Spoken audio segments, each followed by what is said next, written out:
سلام ومساء النور وصحة فطوركم والصحة وسحوركم إن شاء الله تكونوا ملاح وهانيين كما راكم تشوفوا حنقدم لكم هذه التحلية الجميلة والرائعة جات هايلة ما شاء الله إن شاء الله تعجبكم.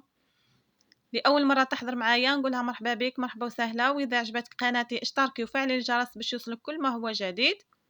هذه التحلية عبارة عن مهلبية تركية ومسح رجعتها على شكل تحلية إن شاء الله تعجبكم. بسم الله.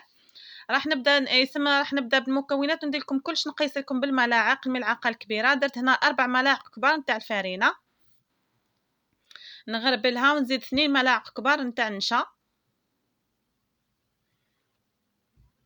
هكا، ومن بعد ندير 4 ملاعق كبار ثاني تاع السكر، وندير لتر حليب فوق هاد المكونات الجافه، نزيد نصب عليهم لتر تاع حليب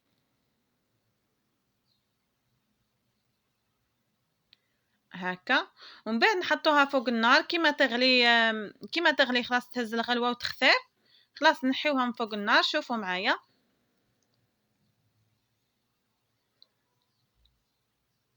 المهلبية التركية يعني من بكرة راهم يشتيوها الناس الكل يعني، وما شاء الله يعني هي معشوقة الجماهير. وزدت درتها على شكل تحلية هكا بالموز وبالكراميل، جات رايعة ما شاء الله. وشوفوا كاينة واحدة النقطة دوك نقول لكم عليها، يعني اللي بغات ديرها ولا لا يعني كل واحد واش يبغى. هنا مع التحريك المستمر حتى تختار يعني وتشوفوها يعني بدات دير في الفقاعات هذوك نتاع باللي راهي غلات، خلاص نحيوها من فوق النار. ها لازم مع التحريك المستمر على خاطر يكون ما تحركوهاش مليح تحرق لتحت، سورتو هذا الكاميلات نتاع لينوكس يعني ناعيه ما نحركهم، بصح في الاخر نلقى شويه باللي لصقت لي لتحت.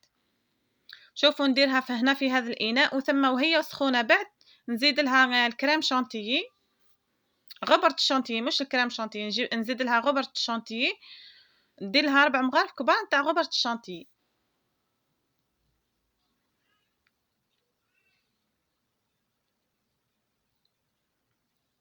هكا، ونبدا نطلع فيها بالباتر حتى تحصلوا على واحد القوام هكا لي سكا ارطب خلاص، وتطلع شويه يعني ما تطلعش بزاف بصح تخفاف وتولي هكا. شوفوا تولي على هذا الشكل.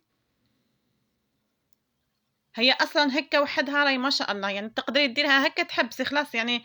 المرحله هذه خلاص حطيها في الكؤوس وحطيها تبرد وخلاص، يعني تقدري ديريها كيما هكا. هذه هي المهلبيه التركيه، وبس حنا راح نرجعوها على شكل تحليه. دوك تبعوا معايا، اللي بغات تتبع معايا تتبع، اللي بغات تحبس عند المرحله هذه تحبس عند المرحله هذه.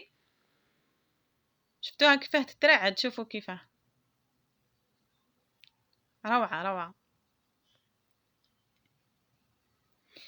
دركا هنا راح نديرها في الكؤوس يعني، ونزيد لها شويه بسكوي. هنا راح نديرها بالطبقات، نزيد حبه بسكوي في كل كاس برك، يعني باه كي ناكلوها في السحور يعني تشبعنا شويه، ما تبقاش هكا خفيفه برك وحدها، فهمتوني؟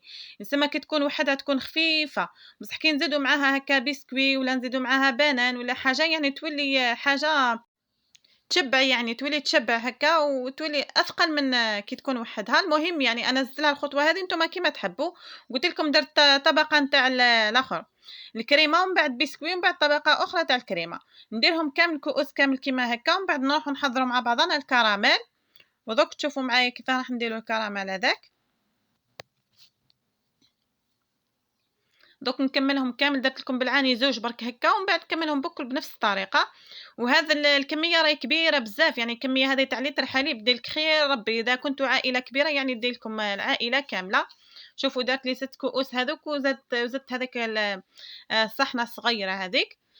دوكا راح نحضر الكراميل. درت 4 مغارف كبار نتاع السكر، ونخليه يتكرمل السكر هذاك عادي كيما مالفين، يعني كيما نخدموا الكراميل عادي على نار هاديه برك. ومن بعد وليت قويت شويه في النار، من بعد قويت شويه في النار باش يذوب لي كامل. هنا كي دار لي كعابش هذا وليت قويت شويه في النار باه يذوب لي كامل. شوفوا هنا تحصلوا على الكراميل هذا. كي توصلوا هذه المرحله تقدروا تنحيوه. شوفوني نحيته من النار بالعاني باش ما يزيدش يطيب لي اكثر من هكا ويتحرق لي. درت هنايا مغرف نتاع زبده، نتوما ديروا مغرف صغيره برك ما ديروش مغرف كبيره. انا كي درت مغرف كبيره من بعد درت لي واحد طبقه هكا كي جمدت، درت لي شويه طبقه هكا تاع الزبده الفوق.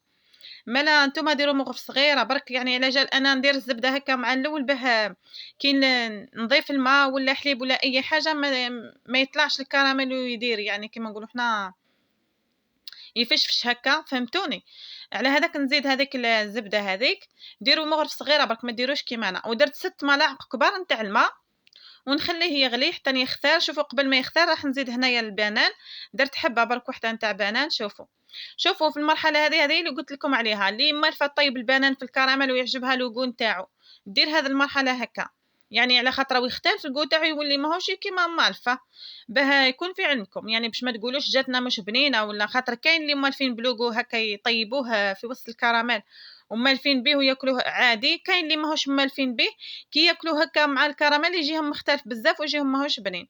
مالا نتوما اذا مش مالفين هكا بهذه المرحله هذه وما مش مالفين طيبوا البنان، ديروه هنا مباشره فوق التحليه تاعكم هكا ومن بعد صبوا عليه الكراميل، فهمتوني؟ انا درته هكا يعني انا مالفه نديرو كيما هكا ويجيني بنين، انا يعجبني هكا لوغو تاعو، يعني اختلاف شويه ماهوش كيما يكون ني ماهوش كيما يكون طايب. هنا بقات لي شويه برك الكراميل درت له في هذيك الصحنه الصغيره والباقي درتهم هكا عادي. شوفوا كيفاه تجي هايله يعني، وفي البنه تاعها بعد هايله. شوفوا ومن بعد زينتها بالمكسرات، نتوما زينوا كيما تحبوا، يعني انا درت حبه تاع مكسرات برك، يعني من كل نوع حطيت منه حبه، وهذا هو الشكل النهائي. شوفوا كيفاه تجي هايله وبنينه وخفيفه يعني، وتصلح يعني للسهره هكا بعد الفطور، وتصلح تديروها للسحور ثاني. ونتمنى تدعموني بلايكاتكم وتعليقاتكم الجميله، راني محتاجتهم بزاف باش يطلع لي الفيديو ويشوفوه اكبر عدد ممكن من الناس. شوفوا المهلبيه التركيه كيفاه تجي رايعه ما شاء الله، من بكري هي تجي كريميه وهايله، يا من بكري يعني بدون اي اضافه، يعني ما شاء الله.